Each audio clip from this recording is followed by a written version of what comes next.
जय श्री कृष्ण। आप सभी को कामिका एकादशी की बहुत बहुत शुभकामनाएं। एक बार फिर से स्वागत है आपका अपने YouTube चैनल में। आज के वीडियो में सुनिए कामिका एकादशी की व्रत कथा। अगर आपको शुभ मुहूर्त और एकादशी कब है इस बारे में जानना है तो वीडियो हमारे चैनल पर अपलोडेड है, जाकर देख लीजिए। कामिका एकादशी को श्री हरि का सबसे उत्तम व्रत माना गया है। इस एकादशी की कथा भगवान श्री कृष्ण ने धर्मराज युधिष्ठिर को सुनाई थी। इससे पहले राजा दिलीप को वशिष्ठ मुनि ने सुनाई थी, जिसे सुनकर उन्हें पापों से मुक्ति और अंत में मोक्ष की प्राप्ति हुई थी। धर्मराज युधिष्ठिर भगवान श्री कृष्ण से कहने लगे कि हे भगवान, मैं आपको कोटि कोटि प्रणाम करता हूँ। मैंने आपके मुख से आषाढ़ मास के शुक्ल पक्ष की देवसैनी एकादशी का महात्म्य सुना। हे मधुसूदन, अब कृपया कर मुझे श्रावण मास के कृष्ण पक्ष में आने वाली एकादशी के बारे में भी बताइए। धर्मराज की यह बात सुनकर भगवान श्री विष्णु कहने लगे, हे धर्मराज, जो प्रश्न तुमने अभी अभी किया है यही प्रश्न लेकर देवर्षि नारद ब्रह्मा जी के पास गए थे। उस समय उन दोनों के बीच जो वार्तालाप हुआ उसी को मैं तुम्हें सुनाता हूँ, ध्यान पूर्वक सुनो। ऐसा कहकर मधुसूदन ने कथा कहना आरंभ कर दिया।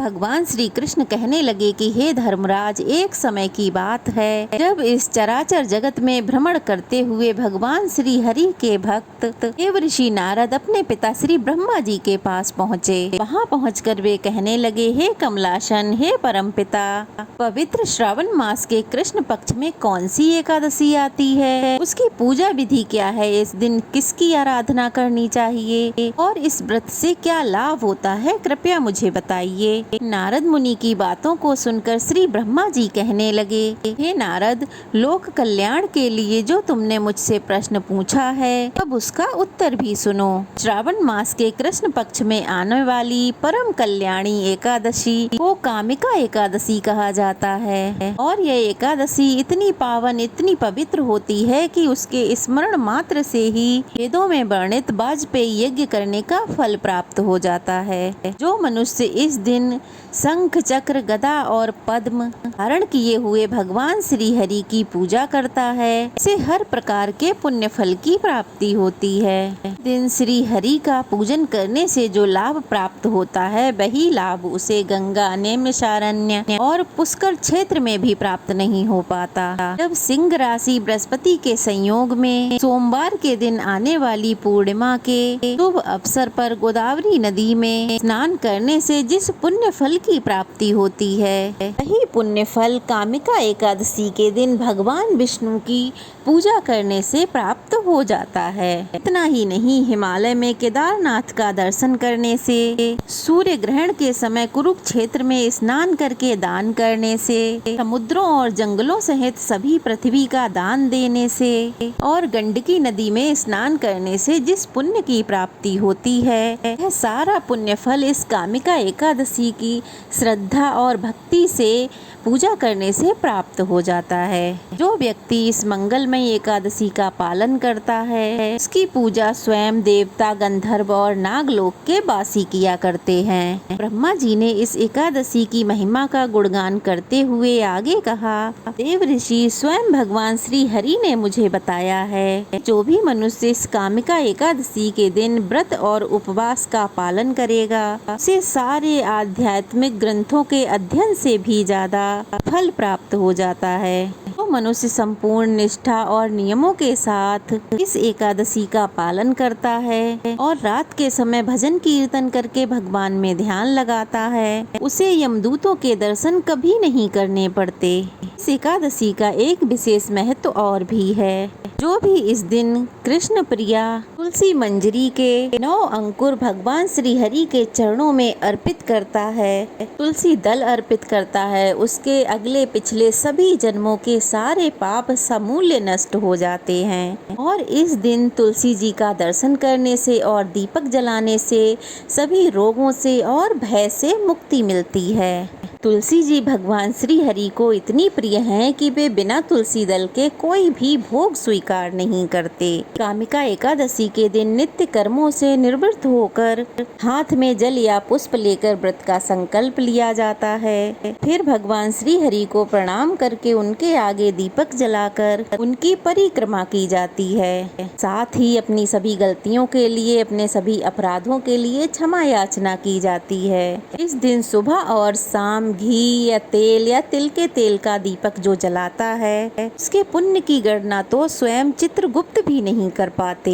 इस प्रकार भगवान श्री कृष्ण ने युधिष्ठिर जी को ब्रह्मा जी द्वारा देव ऋषि को बताई गई कामिका एकादशी की महिमा का वर्णन किया और अंत में कहा कि ब्राह्मण हत्या, भ्रूण हत्या, स्त्री हत्या से जो पाप उत्पन्न होते हैं, उनका नाश भी कामिका एकादशी व्रत का नियम और श्रद्धा पूर्वक पालन करने से ही हो जाता है।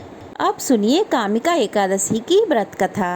कामिका एकादशी की कथा के अनुसार किसी गांव में एक पहलवान रहा करता था। उस गांव में ब्राह्मण भी रहा करते थे। पहलवान का स्वभाव बड़ा क्रोधी था। वह बात बात पर क्रोधित हो जाया करता और किसी से भी झगड़ा कर लिया करता। एक दिन की बात है, उसी गांव में एक ब्राह्मण से उसकी बहस हो गई। बहस इतनी बढ़ गई कि हाथापाई होने लगी और इसी हाथापाई के बीच पहलवान के हाथों ब्राह्मण की हत्या हो गई। अपने हाथों से उस मारे गए ब्राह्मण की क्रिया उस पहलवान ने करनी चाहिए, लेकिन पंडितों ने उसे क्रियाक्रम में सम्मिलित होने से मना कर दिया। ब्राह्मणों ने कहा, तुम पर ब्रह्म हत्या का दोष है, पहले प्रायश्चित करके इस पाप से मुक्त हो जाओ, तब हम तुम्हारे घर पर भोजन करेंगे। तब वह पहलवान पूछने लगा, महाराज इस पाप से मुक्त होने के क्या उपाय हैं? तब ब्राह्मणों ने बताया कि श्रावण मास के कृष्ण पक्ष की एकादशी को भक्ति भाव से भगवान श्री हरि का व्रत और पूजन कर, ब्राह्मणों को भोजन कराकर, दक्षिणा देकर, उनसे आशीर्वाद प्राप्त करने के बाद ही तुम्हें इस पाप से मुक्ति मिल पाएगी। तब पंडितों की बताई गए विधि अनुसार व्रत करने वाली रात में भगवान श्री हरि ने उस पहलवान को दर्शन देकर कहा, मैंने तुम्हारा व्रत स्वीकार किया है, अब तुम्हें ब्रह्म हत्या के पाप से मुक्ति मिल गई है। इस व्रत को करने से ब्रह्म हत्या, भ्रूण हत्या आदि सभी पापों का नाश हो जाता है और ऐसा व्यक्ति इस लोक में सभी सुखों को भोग कर अंत में विष्णु धाम को जाता है। इस कामिका एकादशी के महात्म्य को जो भी भक्त सच्चे मन से पढ़ता है अथवा सुनता है या फिर दूसरों को सुनाता है, उस मनुष्य को भी अंत में स्वर्ग लोक की प्राप्ति होती है। यह थी कामिका एकादशी की व्रत कथा। कैसी लगी कमेंट बॉक्स में ज़रूर बताइएगा। अच्छी लगी हो तो वीडियो को लाइक कीजिए, शेयर कीजिए और अच्छे अच्छे कमेंट कीजिए। नए हैं तो प्लीज़ जल्दी से चैनल को सब्सक्राइब कर दीजिए। तो चलिए फिर मिलते हैं, तब तक के लिए जय श्री कृष्णा।